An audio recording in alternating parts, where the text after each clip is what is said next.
It's alive! It's alive! It's alive! It's alive!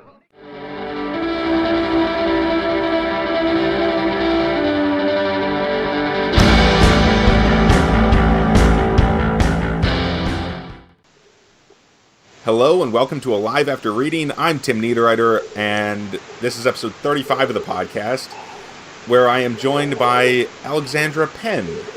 Welcome to the show. Hey! Good to be here.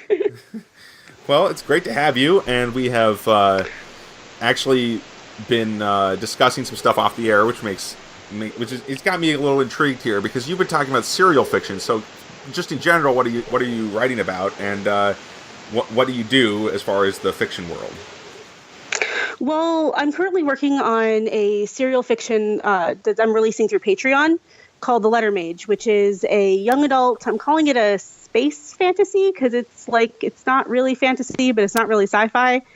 But the way that it works is I release it on Patreon about once every 4 to 6 weeks, with a little bit of a break currently because it's the holidays and I have had a terrible time writing over Thanksgiving.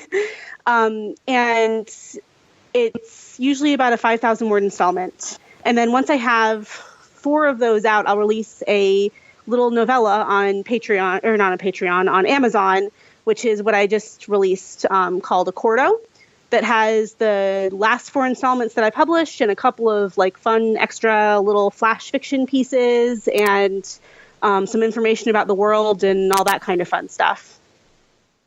Yeah, that sounds really awesome. I think that, and you've had some decent success with it. From what we don't have to go into the specifics there, but if you don't want to, but oh, yeah, no, I have. It's been kind of surprising. I set all these goals on Patreon when I was first doing the launch back in March, and I blew through all of them in 24 hours.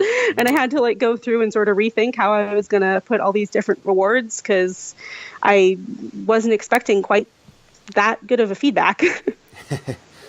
Yeah, that's a good place to be, a good problem to have. Yeah, I was pleased. So to be more on the storytelling side of it, though, you say space fantasy, and I have a soft spot for the genre mashup kind of thing, or the stuff that doesn't fit in as to the old school genres,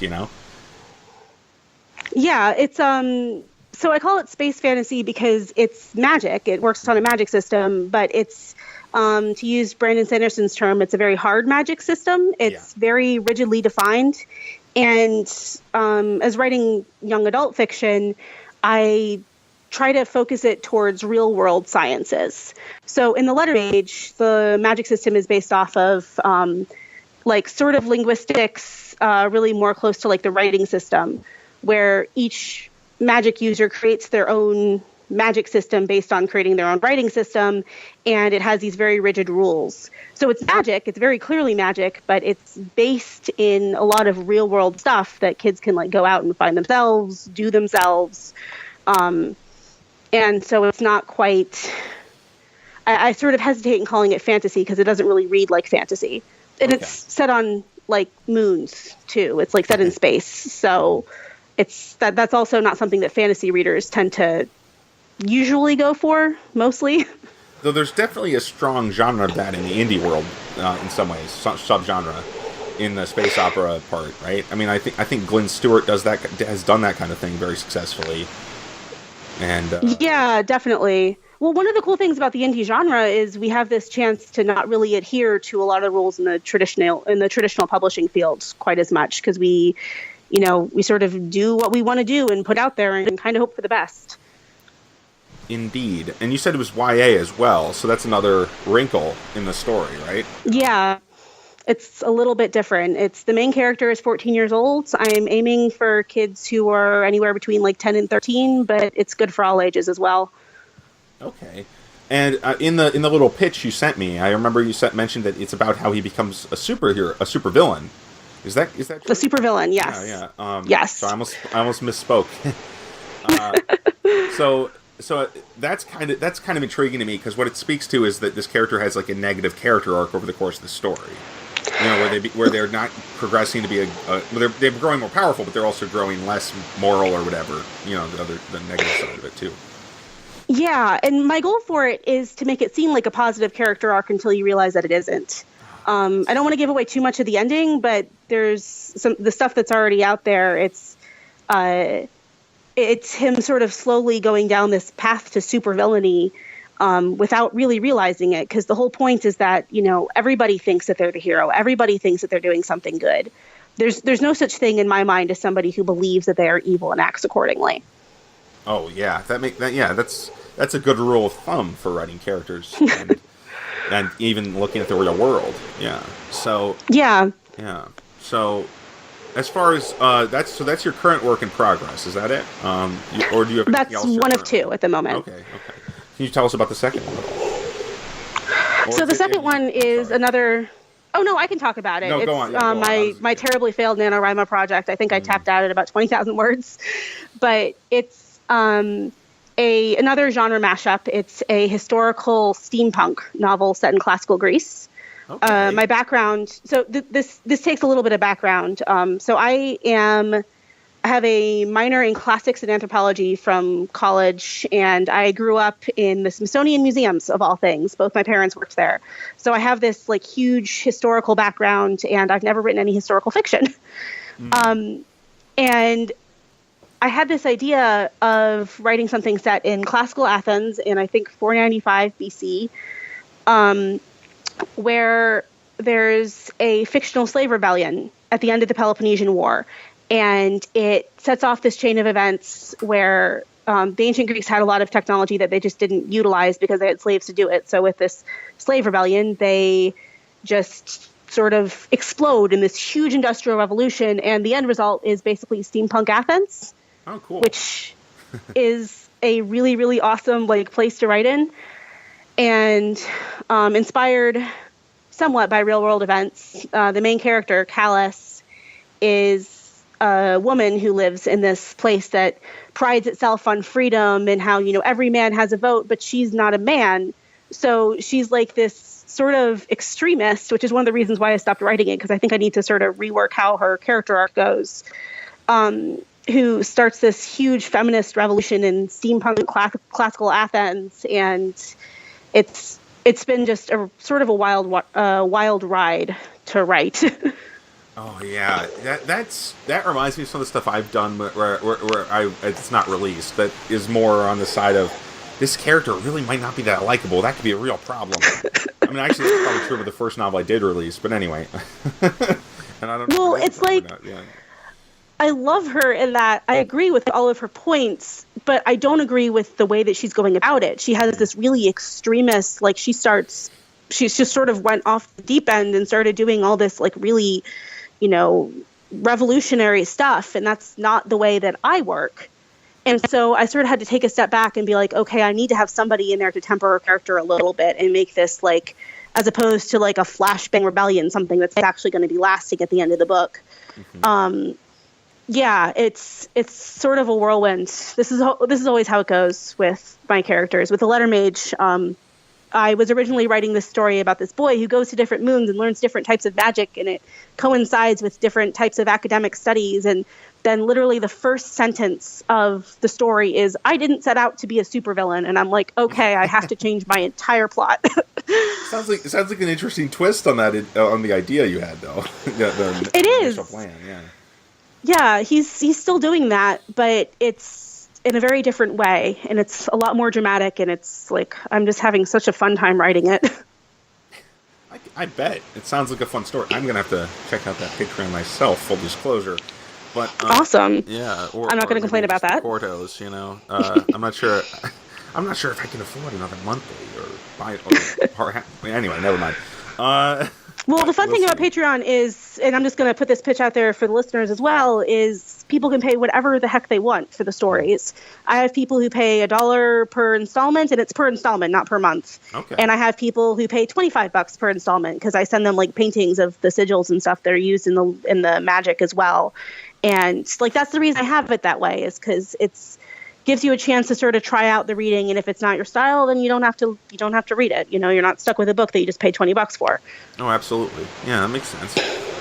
I think you did a very good pitch there. I'll just say that. That's a very good pitch. Thank you for your Patreon. So as far as there's one other major subject that I try to get into, and then we can kind of turn things loose a little bit, because this show does end up being more of a conversation.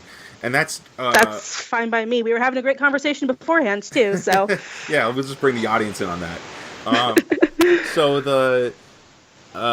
So I've not been reading a lot lately, but just the last week or two, I've been really lying down on a reading job because I've been having trouble with my computer, and that may not seem like it connects, but it does, because I get so tired working on the stupid computer that I fall asleep immediately, but instead of reading when I'm going to sleep. So, I totally understand. Yeah. But normally I try to read a little bit before bed. Actually, I'm not sure if I mentioned this on the show, but I recently finished Cameron Hurley, the traditional author. I finished her second God's War book, Infidel, which was really good. So, yeah, and I have that one in print. It's so crazy, and it's such a dark series.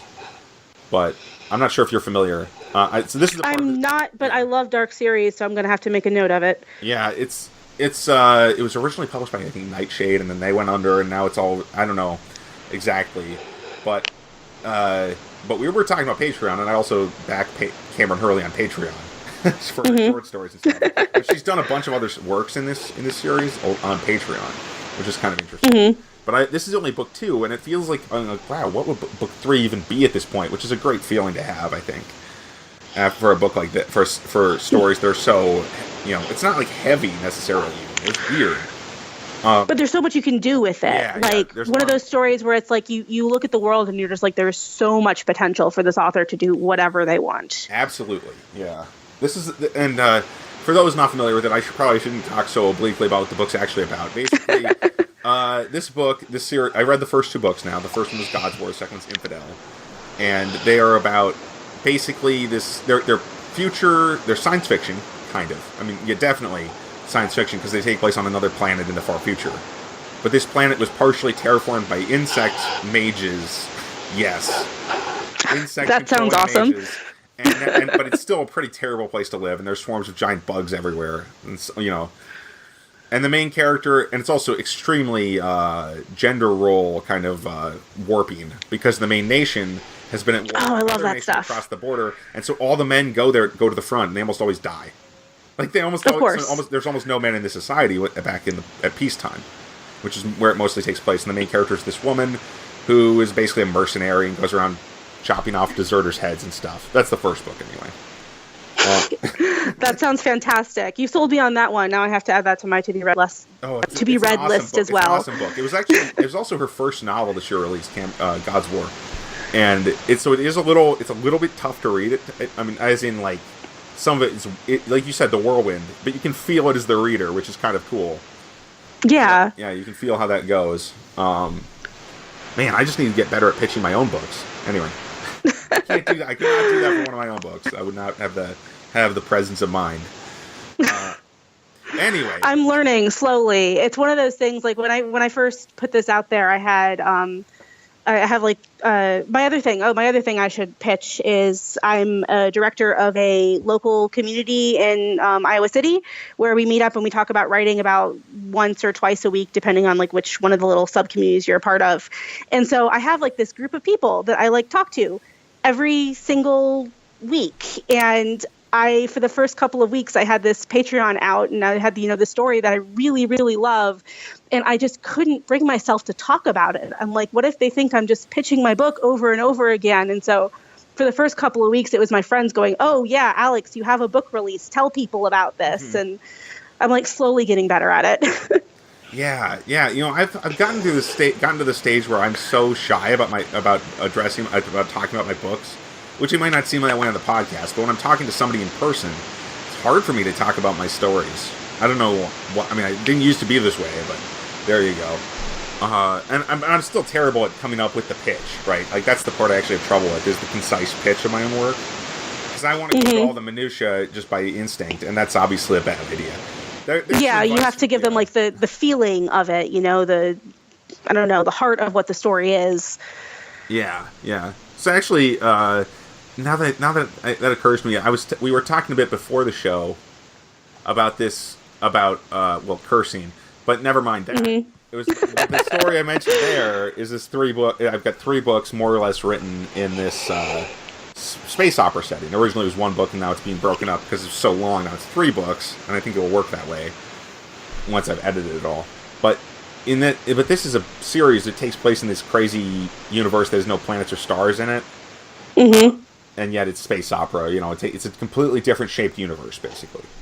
Wow. Yeah, I mean, there's still humans in it, but that's basically it. Actually, some of the same plants and animals, as long as they made sense to appear. But it's a pretty weird book. For example, the main source of meat in this setting is giant spiders. Anyway. As you do. That seems like the logical outcome. Whatever. But you notice how I didn't actually tell you anything about the story yet. Yeah. I'm so bad at pitching this stuff. I don't know. I mean, so far I've heard that it's a giant void with spiders that you eat in it, and that's. No, there's other objects. There's other objects. They just aren't planets or stars. Anyway, yeah, it's what I call a pillar universe, and I hate the way that I constructed that sentence. Okay, but we're doing this live, of course, so there's no stop. Of course, yes. Anyway, my point is though and I don't want to carry on too much about it. I think I actually have mentioned it on the show before, but the pitch for that book would be more about how. Oh man, I don't want to do that on the. I don't want to try to come up with this on the air. But anyway, it's more about this exploration mission that becomes a rescue mission, basically, on the frontier of this weird universe, of the civilization of this weird universe. Anyway, so that's that's a better. That kind of gives you an idea what the story's about. Not exactly well, but it's get in there. But I mean, you want to also have people read the book. Yeah, but that I mean, and there's also there's like this enormous storm because this universe is mostly oxygenated, so it's like there's this huge atmosphere. Oh wow! And so storms can roll through. They're as big as planets would be in our universe. So see, this story sounds awesome to me. I'm just saying, I love the idea of giant storms and edible spiders. Like that sounds wonderful. Yeah, it's. Well, thank you. I appreciate your positive feedback on that pitch. I just need to make it more concise because I ramble, as you probably. Oh no, I totally understand. Look, my first quarto came out September 29th and October, or September 30th and October 1st, because it was the weekend of Icon in Cedar Rapids, which is, for those of you who are not local to Iowa like I am, this really wonderful science fiction convention that happens every year that I've been to. I was there last year, and then I was there this year for an author as the first time. And the Toastmaster that they have come every year is Jim Hines, who is a wonderful, he just released, I think he's pitching Libromancer right now, which is awesome and amazing and has fire spiders, and everyone should read it. But he's like this really, big name author, and he's super personable and super friendly and just like the most delightful person to talk to. And I'm there as this with my little self-published, self-cover designed book that I, have 2 typos and forgot to put words on the spine, because it's my first time ever designing something, and I'm actually selling it really well. And Jim Hines comes up to me with his, Hugo Award in his back pocket. Not really, but you know what I mean. And he's like, "So what's it about?" And I just freeze. I'm just like, all the pitch that I have spent the past 6 months working on just flies completely out of my head. And I'm just like, I don't know what to say. And I think I said something half passable, but it was just like this, that moment where, you need to have that elevator pitch there. And I still haven't mastered that art. I know I haven't mastered that art, but it's fun. I'm like, it's a good story.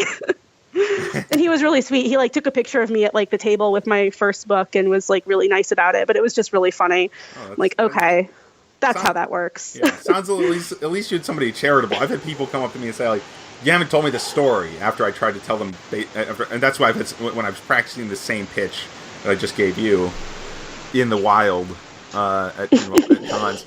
And I've said, and other writers will say, "Oh, you didn't tell me anything about the character or the story." I'm like, "Yeah, it's true, but how are you going to understand any of that if you don't understand these, a little bit about the universe?" I mean, honestly, there's way more I could dump on people about that universe, and I don't. Yeah, I'm not that rude, but there you go. Oh my god, my first pitches about the letter mage were basically just me blabbering on about letters for 20 minutes because. I'm an amateur conlanger, an amateur linguist. I love letters and writing systems. I could talk about it for forever. And I literally send out my rough drafts to my beta readers, and I'm like, okay, so I have like 3 pages in here where I'm basically just talking about computer science. Is this interesting? Well, is this something kids are actually going to want to read? Sounds a little like I mean, potentially a drier subject, but a little bit like Ready Player One. Yeah, a little bit. With all the encyclopedia entry stuff in it, practically. Well, it has. I wound up finding a happy medium by taking all that world building stuff that sort of was awkwardly originally inserted into the book, and making these sort of this back matter at the end that tells you like how you can do this magic and how you can sort of like create your own magic system. Or in the next quarto, it's going to be stuff on how to write in what I'm calling light code, but it's really just basic. It's like base 8 numerical code. So it's like magic. I'm presenting it as magic, but it's also like real world stuff. Awesome. Yeah, I love that idea.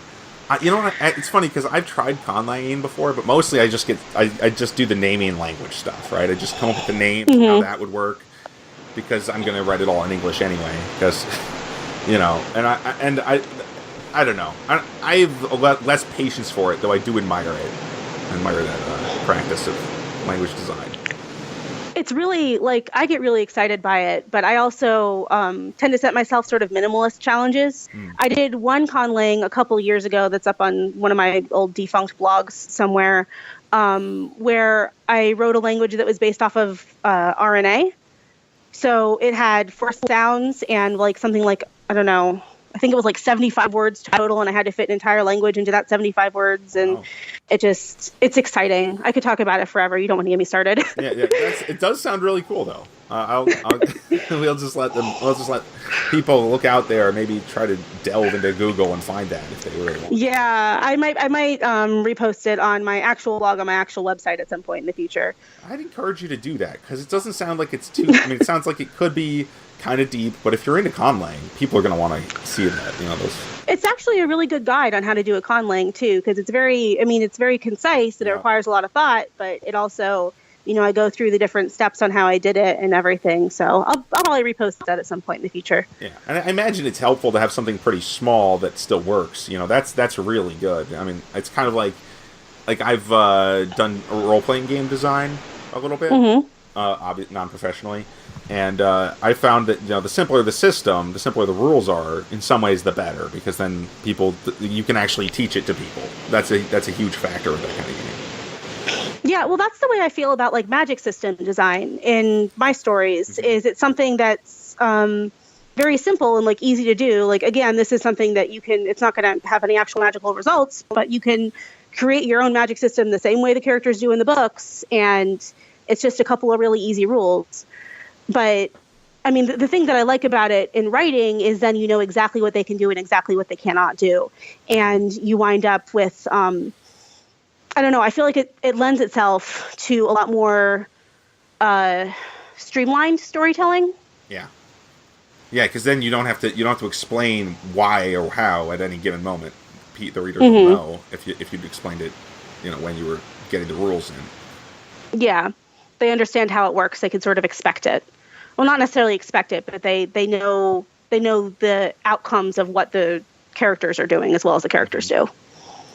Yeah, and that reminds me actually of how I did not do that at all for the series that I'm working on right now. The first book's out, and that's the Mangrove Suite, so it's book 1 of the Clean series. But anyway, the Mangrove, but in that there's these people drink this alien blood, this blood that's supplied to them by their alien overlords, and it makes them psychic. They can do almost anything a computer can do. So it's more like a psychic computing network thing. And so people are frequently on this drug basically. But I had no idea exactly all I had was a bunch of terms that I wanted to be able to use in that system. I didn't know how it was actually going to work. I mean, I figured it out. It all works now. But when I was actually writing the book, I don't think I had a good idea of where it was going to what was going to happen with that or why it worked, But now it all makes sense to me. No, and that's what the editing is for. Like, I love that idea. That sounds fantastic. Well, yeah. I hope I don't betray it when book 3 rolls around and people figure out how it actually works. But we'll see. I won't press for spoilers, but that sounds really cool. No spoilers, especially not on this show, because a lot of this series is about the finding that out. Mm-hmm. Anyway, enough about me there, I suppose. my stuff, but. Yeah. So as far as magic systems go, I've always liked magic systems, but it's a little like the conlang thing because I'm not that good at actually designing something straight up and just letting it be. Because I always want to put a twist in. I remember at the end of one of my, I think it was my fourth novel. It's my fourth novel that is unpublished. I have many unpublished works. The fourth novel I wrote is about shapeshifters. Okay, I'm not, just to give you a heads up, it's about shapeshifters fighting sea monsters. Awesome. And they're like but they're not shapeshifters like werewolves or anything. They're people, because they're guys imagine it like Iron Man meets, so they wear a powered armor suit type thing that shapeshifts for them at their command. It grows new limbs, it can grow really big, stuff like that.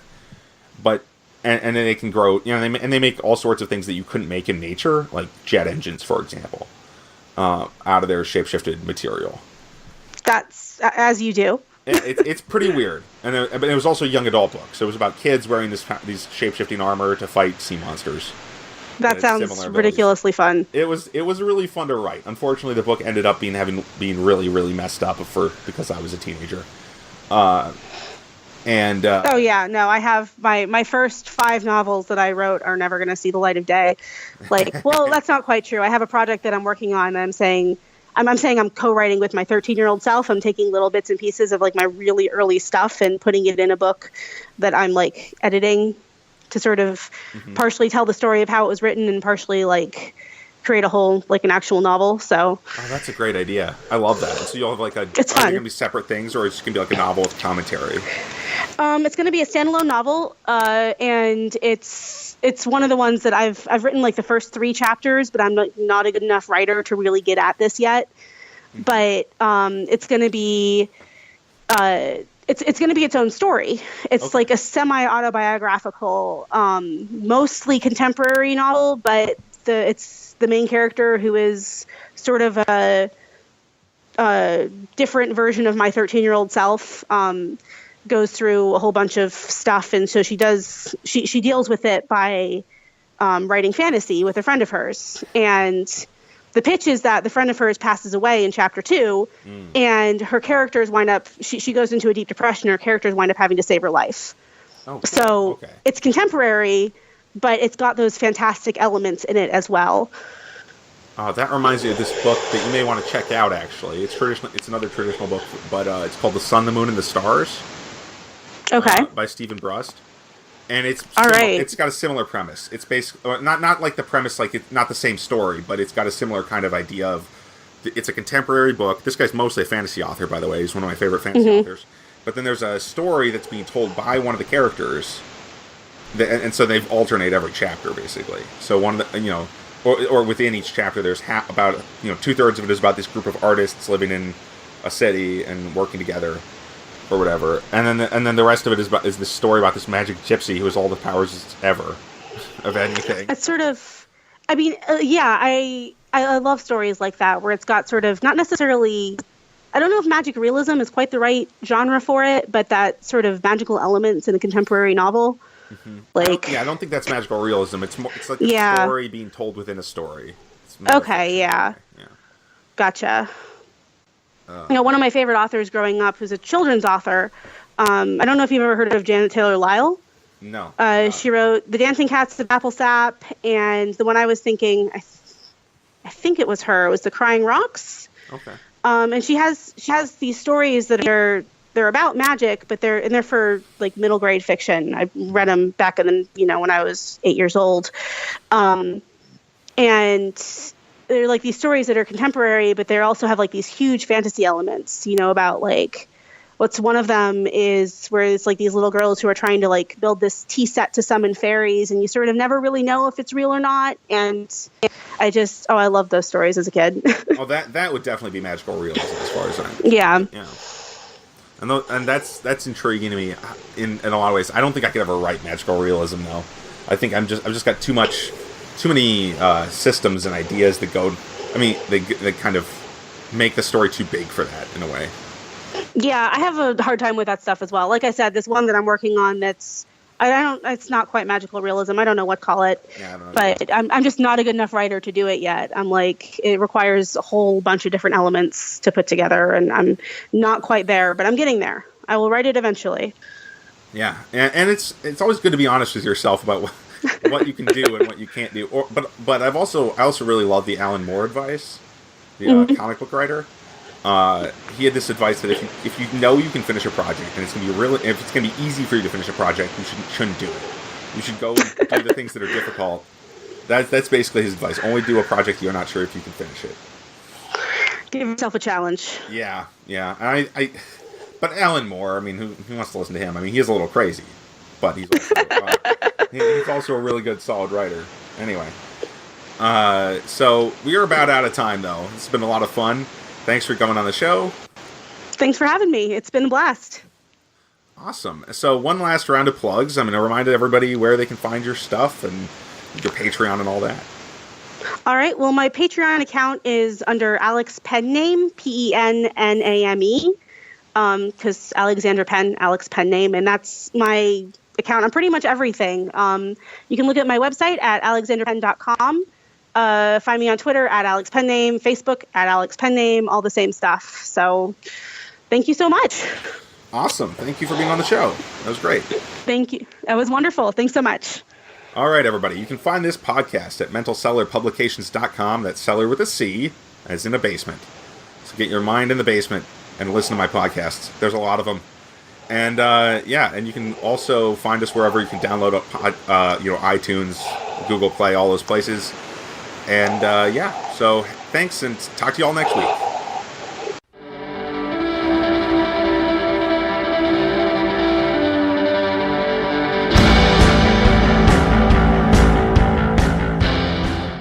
That tears it.